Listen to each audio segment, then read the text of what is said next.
Hi friends, welcome to my channel Karthik Telugu news. Friends, ఇంతవరకు మా channel ఎవరైతే సబ్స్క్రైబ్ చేసుకోలేదో ప్లీజ్ సబ్స్క్రైబ్ చేసుకోండి ఫ్రెండ్స్.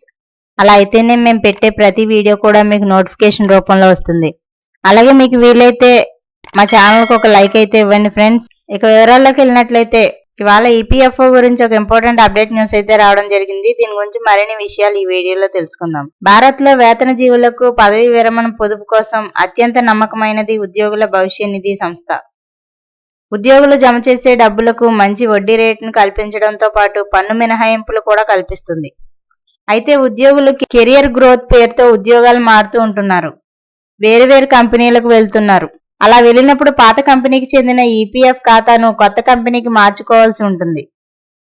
అలా మార్చుకోవడం మర్చిపోతే పీఎఫ్ ఖాతాపై వచ్చే వడ్డీ ఆగిపోతుంది. ఉద్యోగం మారిన కొన్ని నెలల పాటు వడ్డీ వచ్చినా చాలా తక్కువగా ఉంటుంది.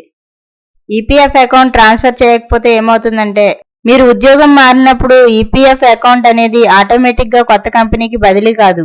మీరే ఈపీఎఫ్ఓ మెంబర్ పోర్టల్ ద్వారా ట్రాన్స్పోర్ట్ ప్రాసెస్ పూర్తి చేయాల్సి ఉంటుంది. అప్పటి వరకు ఈపీఎఫ్ ఖాతాలను డబ్బులు అలాగే ఉండిపోతాయి. ఇక మీ యూనివర్సల్ అకౌంట్ నెంబర్ అదే ఉంటుంది. అయితే చాలా మంది పాత ఖాతాలో డబ్బులు ఉంచేసినా వడ్డీ వస్తుందని భావిస్తుంటారు. అయితే అది కొంతవరకు నిజమే. పీఎఫ్ ట్రాన్స్ఫర్ చేయకపోయినా వడ్డీ అనేది వస్తుంది, కానీ దానికి కొంత టైం లిమిట్ ఉంటుంది. సో ఫ్రెండ్స్, ఇది update news. Thank you friends. Thanks for watching this video. Please subscribe.